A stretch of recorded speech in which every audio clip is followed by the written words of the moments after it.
The story is based on videos provided by the British Society of Cryptozoology, which were found in the Congo weeks after the disappearance of a group of scientists. The first scenes of the footage show a bit about the mission's objective: a prehistoric marine reptile known as Mokele mbembe. The scientific community claims that the animal went extinct along with the rest of the dinosaurs, but there have always been rumors of encounters with the creature in the Congo jungle, and some of the recent sightings have even been recorded on video.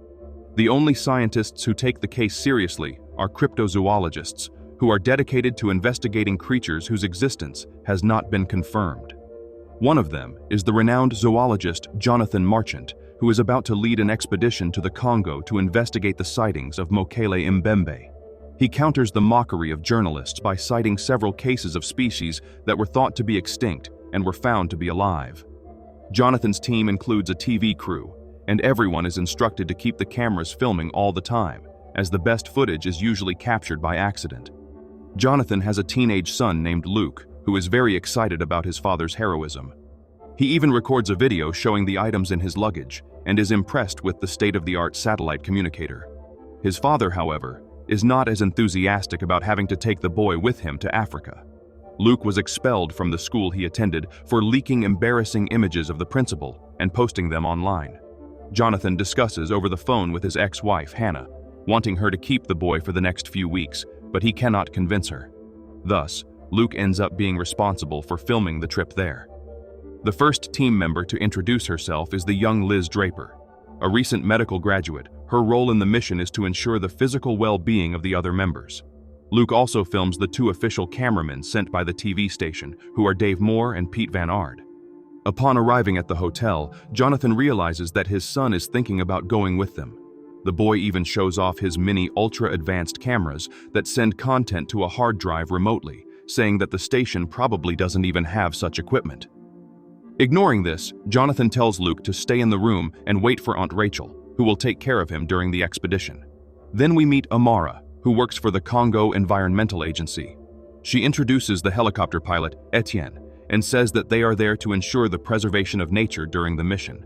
Charlie Rutherford also introduces himself, explaining that he is Jonathan's right hand and always accompanies him on these adventures. He tries to hide his resentment during the interview, but it becomes evident that he envies his colleague's fame.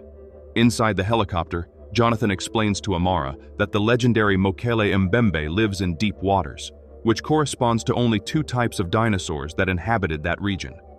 One of them is the docile Plesiosaurus, which has a gentle temperament, and the other is the Pliosaurus, which is much more ferocious.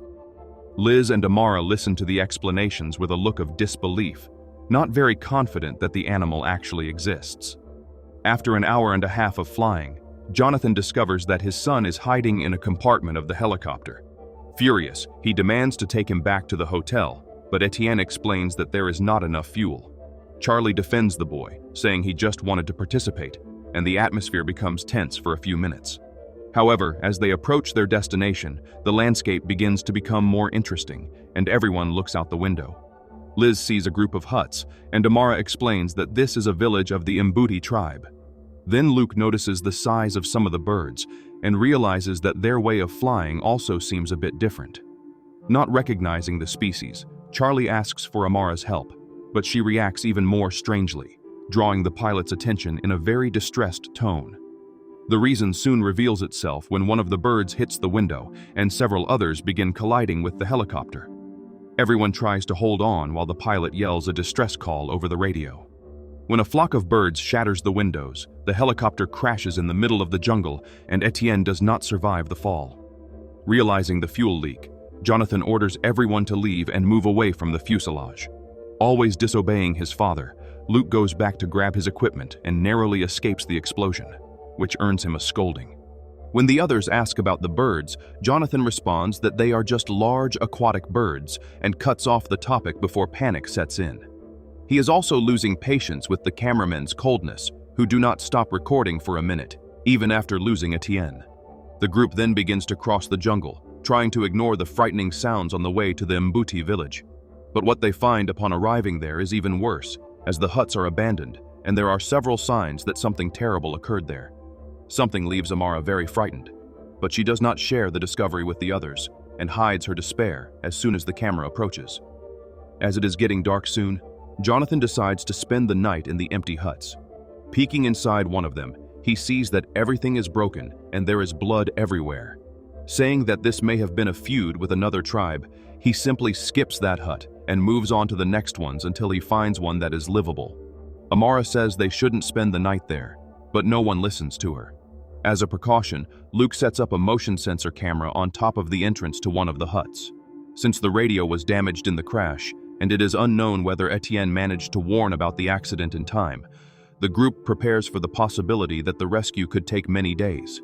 Even the satellite communicators are broken, and Liz asks Luke to try to fix them. In the middle of the night, Dave wakes up to a shrill cawing and calls for Luke, asking him to check the outside camera. The boy is shocked to see that the ground outside is covered in giant bats. But the bigger shock comes when another creature that resembles a dinosaur appears on the screen. Now everyone is awake and very scared, as the noise indicates they are being surrounded. Then Charlie bumps into something, and all the animals suddenly stop making noise. The terrible silence lasts only a few seconds, and then the hut starts to be attacked by pounding from all directions. Someone grabs a flashlight and shines it on the roof, showing that the creatures are already opening a hole. They invade the hut moments later, and the occupants are forced to flee. They run to the river, with the monsters still behind them, and Liz ends up being attacked along the way. Upon reaching the boats, the others are dismayed to find that they have lost Liz, but relieved to see the monsters huddled on the shore, unable to follow them. They remain in the boats until the next day, hoping that this increases the chance of the aerial rescue seeing them. Suddenly, Pete lets out a scream and says he saw something in the trees. Everyone gets up and tries to see the creature, but it is too fast. At that moment, something strikes the boat from below. One of the hulls bursts, and water starts to flow in. The recording is interrupted for a few moments and resumes when the group is already on solid ground. Jonathan summarizes the incident, explaining that one of the boats was lost and the group ended up on an island, but he refuses to comment on the creature that some saw in the water. At night, they make a campfire, and Luke tries to extract more information from Amara. She confesses that she has heard reports about all these creatures. According to the folklore of the Mbuti tribe, that forest houses a passage called Abobo, which leads to a mythical kingdom of demons. Her explanation is interrupted by the unexpected visit of several hopping reptiles. Jonathan recognizes them as Lesothosaurs and is impressed that they still exist. This scientific fervor diminishes greatly when he sees his son approaching one of the creatures with a handful of candies. He tells Luke to stay away from the beast immediately, but the boy proves there is no danger. The dinosaur voraciously accepts the candies, and the worst that happens to Luke is getting slimed when the animal sneezes. After the visitors return to the water, everyone goes to their tents to sleep. The next morning, Dave records a discussion between Jonathan and Amara. She is very nervous and insists that they need to leave there as soon as possible. At the same time, Luke remains fascinated by his new prehistoric friends and ends up getting attached to the one that ate the candies, naming the pet Crypto. With Pete and Charlie's help, he puts a kind of collar around Crypto's neck, with one of the mini cameras attached. The plan is to find out where the group went during the night, as well as study the habits of the species. Amara remains in a bad mood and refuses to accompany the images when Crypto dives again, but Charlie becomes very excited, and even Jonathan ends up leaving his grumpiness aside. The transmission is excellent until Crypto approaches a kind of cave, and they lose the signal. Charlie reacts to this with more anger than expected, taking out his frustration on Luke. He wants to take one of the boats to search for that cave, but Amara interrupts him and says that this is madness. Already packing her bags, she declares that the only thing to do is go down the river until they find another village. Charlie becomes even more shocked when Jonathan agrees with her. Despite the importance of all these discoveries, the priority is to return to civilization safely as soon as possible. This disagreement leads to a heated argument between the two scientists. Luke also gets upset with the decision, but Jonathan is in command, and everyone obeys him. Charlie and Luke stay in the back boat, in protest, while Jonathan goes in the front one with Amara and the cameramen. It is then that the signal returns, showing that Crypto is in a clearing surrounded by tribal totems. Going down a tunnel, he takes another dive, and the camera ends up coming loose. The last images show Crypto looking up, and then a colossal paw steps down hard right in front of him. Charlie says he saw a fissure in the rock formation and concludes that this is the legendary passage. That place must be an area of the jungle that has remained isolated for millions of years, preserving all these species without anyone knowing. Very excited, Luke wants to share the discovery with his father, but Charlie says this is a terrible idea. A few hours later, the river begins to become very angry, and the two boats end up separating. The current pulls the back boat into a hole that seems to be the same one Crypto passed through earlier that day. Amara and Dave still want to stick to the original plan, but Jonathan refuses to leave without his son. Meanwhile, Charlie and Luke cross the cave and reach a mysterious place where the water is cold, which means it is much deeper than in the other river. The two begin to paddle with their hands until Luke hears his father's voice calling his name and yells back. Jonathan quickly paddles over, and the boy looks surprised that his father has come back for him. Then the boat suddenly shakes again, and Jonathan tells everyone to stay seated. The head of Mokele Mbembe emerges from the water slowly, revealing a majestic animal that does not seem inclined to attack anyone. Dave decides to go to the front of the boat to film that spectacle. Right at that moment, a huge pliosaurus leaps out of the river and snatches him up, flipping the boat and throwing everyone else in the water.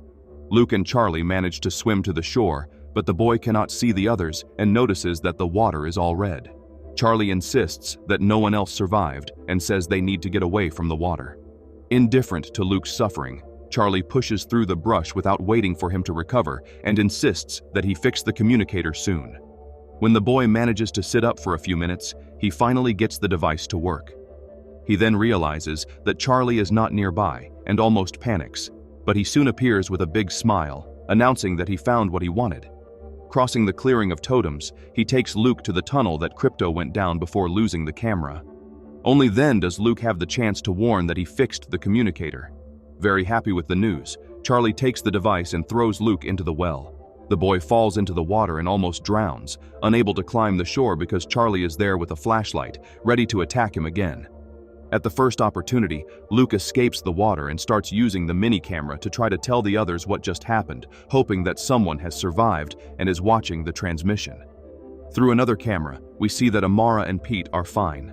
Jonathan also appears next, shouting his son's name at the top of his lungs. Amara says that Luke and Charlie cannot have survived, as the two went to a place from which one does not return. This ends up revealing that she saw them and rekindles Jonathan's hopes. Under pressure, she tells that the two were heading toward Abobo, but insists that she will not go there at any cost. Jonathan accuses her of having put everyone in danger, as she was the only one who knew about the existence of these beings before the trip. Amara defends herself by saying that the helicopter crashed far from where they should have landed, and she had no way of knowing that the group would end up so close to the cursed passage. Since neither agrees to accompany the other, they decide to separate. Still shaken by the loss of his friend Dave, Pete decides to stay with Jonathan and help him find his son, while Amara walks away alone. At the same time, Luke is making a farewell video for his father, in case Jonathan has survived and he himself does not have the same luck. His goodbye is interrupted by the sound of footsteps in the forest, and Luke grabs a stick to defend himself, but soon we see his expression change as he starts to smile. The footsteps are Crypto, who has come to welcome him to his home. But unfortunately, not everything there is so friendly, and Luke has a horrible surprise when he comes face to face with the killer bats. He tries to escape, but he can't run as fast as them and soon finds himself cornered.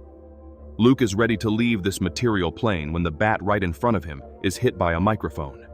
Then we see it is Pete, and Jonathan is with him. Father and son embrace, and Luke barely has time to thank Pete for saving his life as he announces that he needs to avenge Dave.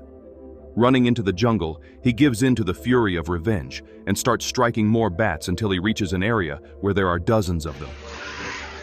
Even this does not scare him, and Pete keeps hitting the microphone down on his enemies as long as he can, even knowing that he won't leave there alive. Jonathan is shocked when Luke tells him that Charlie tried to kill him. He says it must have been Charlie who separated the boats on purpose. Luke asks what they will do now, and his father says they need to recover that communicator. Not far from there, Charlie is talking to the camera and explaining to his future fans about that place. He says that no dinosaur has appeared yet, but he guarantees that this will happen at any moment, and he even has the audacity to dedicate this discovery to the memory of the late Luke. Then Charlie suddenly stops talking and squats down, seeing that Jonathan is approaching, and even with the son with him. Hearing the conversation, he realizes that Jonathan is following his trail through the jungle and decides to set a trap for the two. He leaves a false trail that leads the duo to the edge of a cliff that is also at the foot of a mountain. As soon as he sees his victims at just the right spot, he starts moving the larger stones at the top of the mountain and triggers a landslide. Jonathan is hit by the stones and ends up hanging on the edge of the cliff. Seeing Charlie at the top of the mountain, he begs Luke to flee but realizes that the boy will not leave there while there is a chance to save him. Therefore, he decides to sacrifice himself and lets go with both hands, tumbling down from the heights. Luke is inconsolable, but manages to escape and hide in the forest. Charlie goes after him and begins calling his name, showing the communicator and trying to get him to appear. Then Crypto appears and starts guiding Luke, as if he knows the best way to escape. The camera that fell from around his neck is still in the same place, and it is through it that we see Luke arriving, exhausted. Upon seeing the camera, he realizes that Crypto has led him to his own home for some reason. However, Charlie manages to find the two and knocks down the dinosaur with a kick. When he is about to finish off Luke, Crypto stands up and spits a large glob at the boy. Charlie starts laughing and says that apparently they are not such friends after all. Calmly, Luke stands up and explains that this was a gesture of friendship, as Crypto just covered him with his scent. Charlie only understands what he is saying when he sees Crypto's parents right behind him. One of them sniffs Luke and does not detect any human scent. However, that is not what happens with Charlie. He doesn't even have time to say his last words before being slaughtered by the couple. Finally safe, Luke records his last video, showing the world the Valley of the Dinosaurs. He says that the communicator broke again and that he will need to dismantle the cameras to use some parts. Filling his backpack with all the recordings made so far, he throws it down a waterfall before leaving in case he does not survive. Days later, a group of fishermen finds the backpack with all the videos that tell the story of the expedition, and now it is up to people in the present to believe or not in the footage.